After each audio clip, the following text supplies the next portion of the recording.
Right, I realised when I was writing out the name for this video that if a band's name starts with the, then my naming scheme for the videos kind of doesn't make any sense grammatically.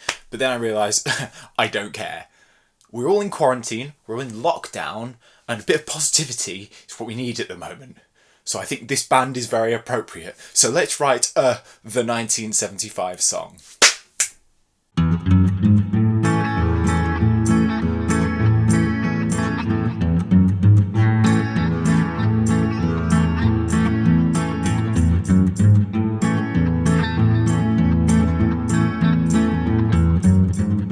Hello there ladies and gents, my name's John AZOPARDI'S and welcome back to One Man Bands. Each week I take a popular musical artist and write a song inspired by their style.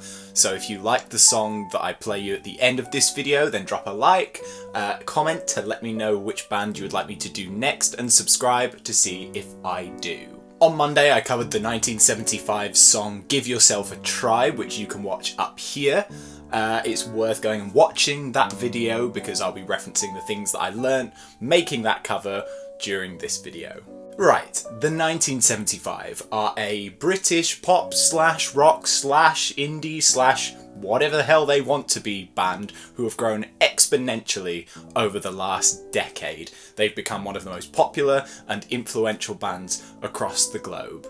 Their music started off in a place that was fairly common for bands of their type, guitar driven with lyrics about love and relationships. But as time has gone on, there has been an increasing amount of self-awareness, musical experimentation, and the inclusion of serious messages in the 1975's music. They have deconstructed and reassembled their sound for each of the records that they release. Because of this, it was hard to choose which era of the 1975 I wanted to take my main inspiration from in writing this song, so I decided just to sort of start writing and see where I ended up. So from what I've heard in interviews and listening to the 1975's music, they aren't particularly forthcoming in how they go about writing their songs, but from what I can gather, the genesis for the most of the music comes from frontman Matty Healy and drummer GEORGIE exchanging ideas to come up with the basis of their songs. There is definitely no cookie-cutter approach to writing a 1975 song, so I had to find my own way with starting the song off. As time has gone on, the 1975 have established themselves more and more as a musical force to be reckoned with. They adapt to the times that they're in, and they're never resting on their laurels musically. They're never resting on their laurels musically. That being said, there is a clear 80s influence on the 1975 sound, and I love it. People who know me know that I'm a sucker for 80s music, so I'm into it. But just as I was getting somewhere with this song, 1975 started releasing tracks from their forthcoming album, Notes on a Conditional Form, which kind of blew my whole process wide open because the tracks that they were releasing were so all over the place in style that I just took it as more of a cue to go on and write whatever kind of song I wanted. So in order to get the essence of a 1975 song, I wanted the choruses to have a catchy and memorable vocal hook in the style of Love Me or Girls that's just super simple, so I came up with this tagline of "NEWSFLASH, we're going nowhere fast," which I think is pretty hard-hitting and relevant given what we're all going through at the moment. So here's that part of the chorus. Newsflash,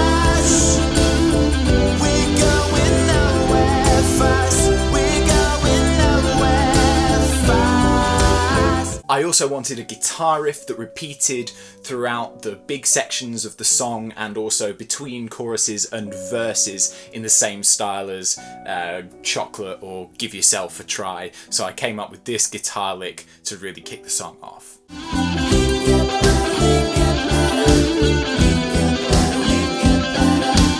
So those are going to be the main selling points for my song, but there is so much more to a 1975 song than that. I also felt that it wouldn't be a proper 1975 song without a middle section that goes off on a tangent, kind of like in their song Ugh.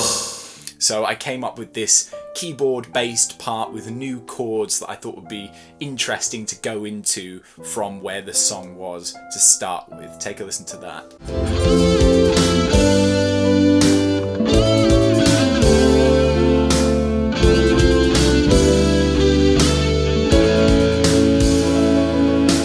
Okay, so that's quite a lot to take in initially for how I'm going about writing a 1975 song, but with the wide array of influences present in their music, I think it would be a disservice to them to say that there's any easy way to go about writing a song inspired by them. That being said, let's take a look at each of the instruments individually to work out what function they play in the music of the 1975. Adam Hahn is the lead guitarist of the 1975, and while he does also play keys in a few songs, he's generally the main provider of guitar in their tracks. One of the key features of guitar in the 1975's music are riffs that repeat while the chords underneath them change, like in Give Yourself a Try.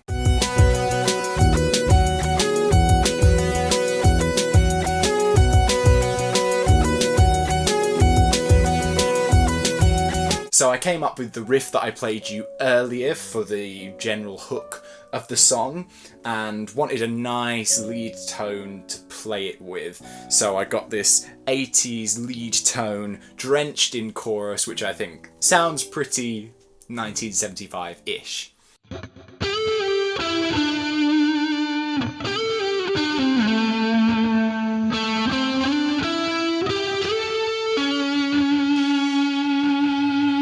Goes on forever and ever.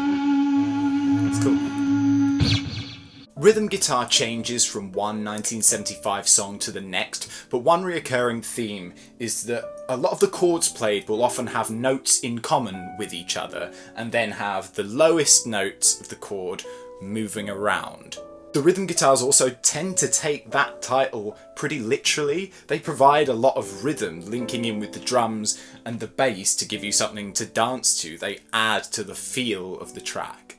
Matty Healy spoke about this in an Instagram live stream, wherein he's saying that there are notes that will remain as the chords change, especially on the rhythm guitar. So I took the rhythm guitar and the keys in the verses and made sure that one of them always contained either the root note of the track, which is C, or the fifth, which is G. So I'm going to play you the keys and the rhythm guitar together and point out which of those notes is present in each of the chords, because they're always there, or one of them's always there.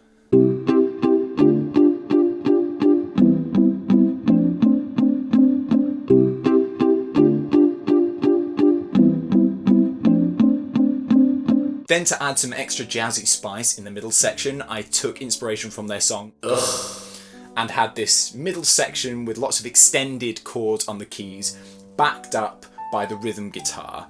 And on this part of the rhythm guitar, I wanted to include another feature of Matty Healy's playing, which he's spoken about, which is using open strings, because you get a really nice airy sound by having strings open, and they also allow you to continue notes from one chord to the next. So you can go,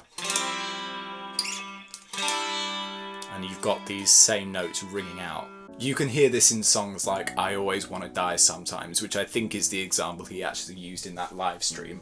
But here is the rhythm guitar part that I came up with, and then I'll play you it with the keys.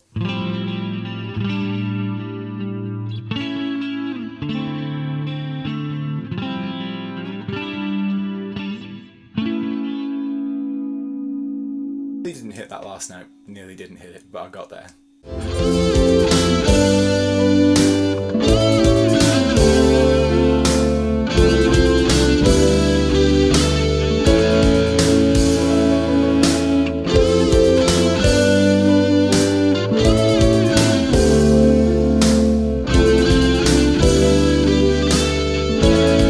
My My favourite 1975 song is Love It If We Made It, and it starts off with this really lovely and reserved keys part right at the opening of the track, and I wanted to reference that at the start of mine and then let that be the basis for the verses, so this is what that sounded like.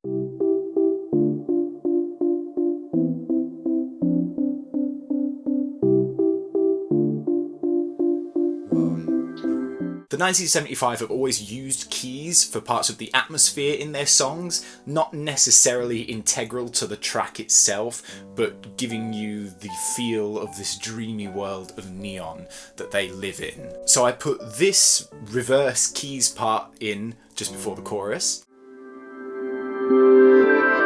And in addition to the regular electric piano in the verses, I also added a more airy synth pad playing the same notes but just to give it a bit more space. This is what that sounded like.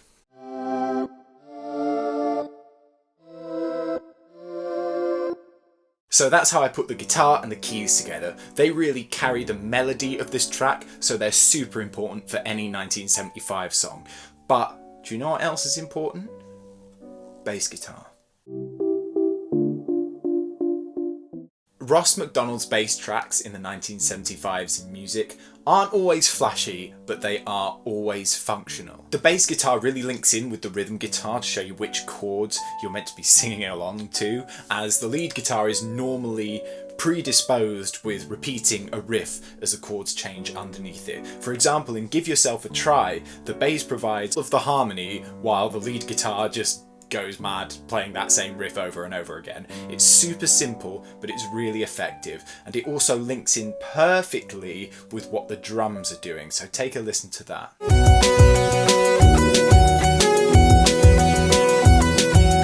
This bass part gives you an idea of where you are in the chord progression, but it also syncs in with the drums to give a bit of pace to the track. As time has gone on, the rhythmic function of the bass in the 1975's music has definitely increased, especially with the inclusion of more synth bass. In my track, I've allowed the bass to carry most of the chord information throughout the verses, but with the rhythm changing from section to section. For example, in the verses, the bass is going to be playing this really obviously swung groove that's easy to dance to, which links in with the triplet feel on the drums. This is what that sounds like. I know it sounds hard to make a difference today, but now's the time to show that we can disobey.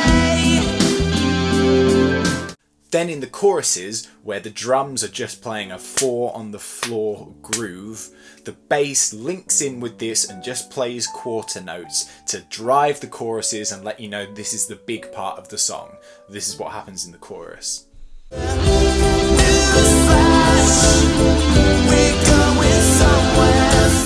Keeping these bass parts simple and functional also make it easy to add synth bass parts over the top, which I did in the chorus, and also makes the rhythm section super tight. Speaking of which, it's time to go to John's drum zone.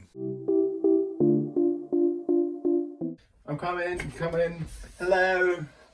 Welcome back to John's drum zone. Get ready for some tasty beat. I really feel like 1975 drummer George Daniel is really underrated. He's got this very specific style that lends itself to the groove that is innately present in the 1975's music. Firstly, in a lot of the 1975's more classic songs like Love Me, She's American or Settle Down, he has this very interesting technique of having both hands set on the hi-hat and then hitting the snare drum with his right hand. Firstly, that gives him a lot of power in those snare hits, and it also means that he can add embellishments with both hands on his hi-hats. I'm just going to play you a snippet of one of those songs and you'll be able to see what I mean. My hands stay close to the hi-hat and all of the snare hits come with the right hand.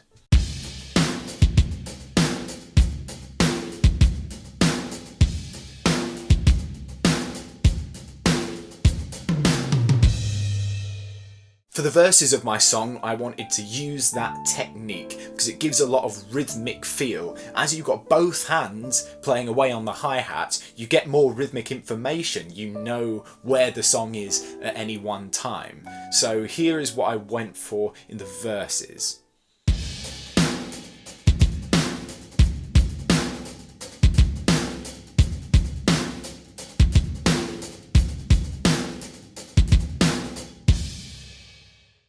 As I wanted to incorporate both styles of the 1975 and bring in some of their more modern stuff, I went for a very simple chorus drum beat which allowed me to layer it up with electric drums so you can get that 80s gated snare drum sound. So here's the chorus. We're going somewhere fast, we're going somewhere.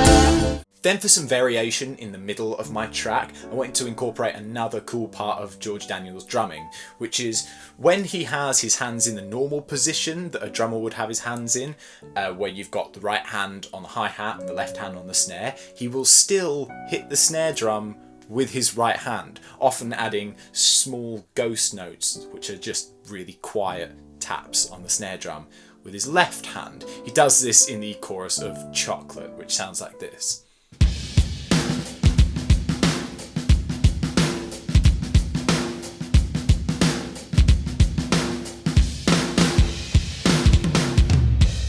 I almost ripped this straight out of Chocolate for the middle section of my song. I just love it that much. It almost sounds like you've got this marching snare sound. It gives a great build up going towards the final chorus. So here is what I played in my middle section. It's essentially just the same as what he does in Chocolate. Start loving for fun. We could be the ones who won. George never overplays in the 1975 songs. When they're playing live, he'll throw in more great licks and fills, but they're just to add flair to what are groovy and essentially straightforward drum beats. The beat was very fun to write, and he's obviously a really integral member of the 1975. Firstly for his drumming and also for his contribution to the songwriting. It was great fun to write in the style of George Daniel. Thank you for returning to John's Drum Zone. Hopefully I will see you soon. I hope John does more songs that have drums in so I can join in. Bye! So, finally, the vocals. It's safe to say that Matty Healy has a pretty specific and distinctive style in not only the way his voice sounds, but also in his delivery. Matty has a great higher pitched voice which he couples with a fantastic falsetto and good control of power to deliver very emotional performances. While there are a number of tender moments in the 1975's music, like She Lays Down or I Always Want to Die Sometimes, Matty Healy is also capable of very raw and powerful performances like in People or in Love It If We Made It. I love both sides of Matty Healy's voice, so I'm going to let my delivery be dictated by the words that I'm singing, being powerful when I need to be and then reeling it back in when it's called for. The inclusion of big walls of harmony is something that has become more apparent, especially after The Sound was released on their second record. It seemed that was a bit of a turning point with the solo vocals in the verses and then the huge walls of harmony hitting in the choruses. It sounds fantastic, and I wanted to do the same thing in my song. So the verses just have one vocal line running through them like this. Somehow we gotta get the world to change.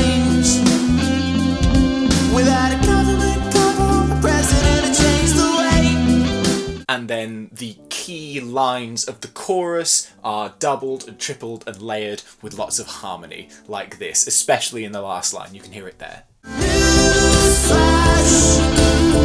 we're going nowhere fast. We're going nowhere fast. Lyrically, the 1975 have sort of switched back and forth between light-hearted and uplifting lyrics, or lyrics about relationships and girls essentially, and then conveying some serious messages in their songs, but they are always self-aware. So the verses of my track are a sort of tongue-in-cheek reference to these oversimplifications of how to fix the world, and then the choruses are a rebuttal of "Newsflash, we're going nowhere fast."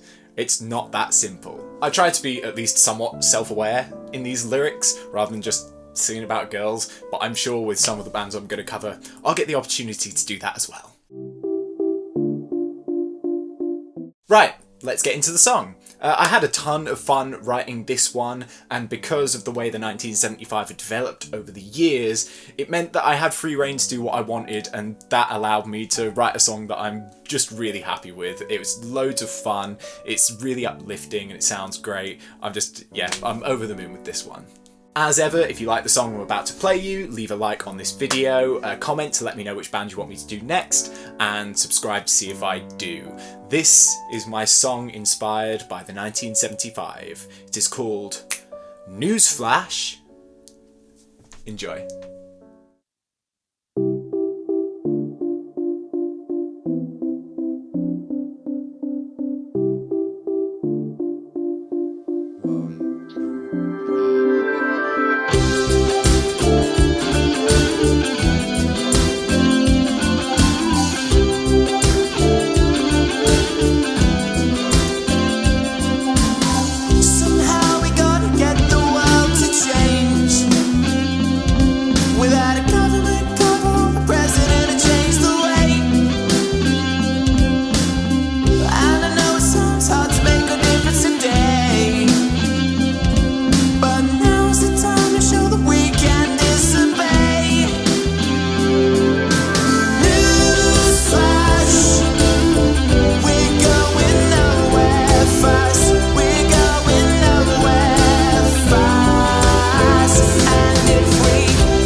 I think that was good.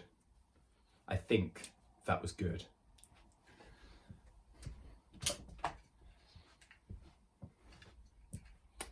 Bye.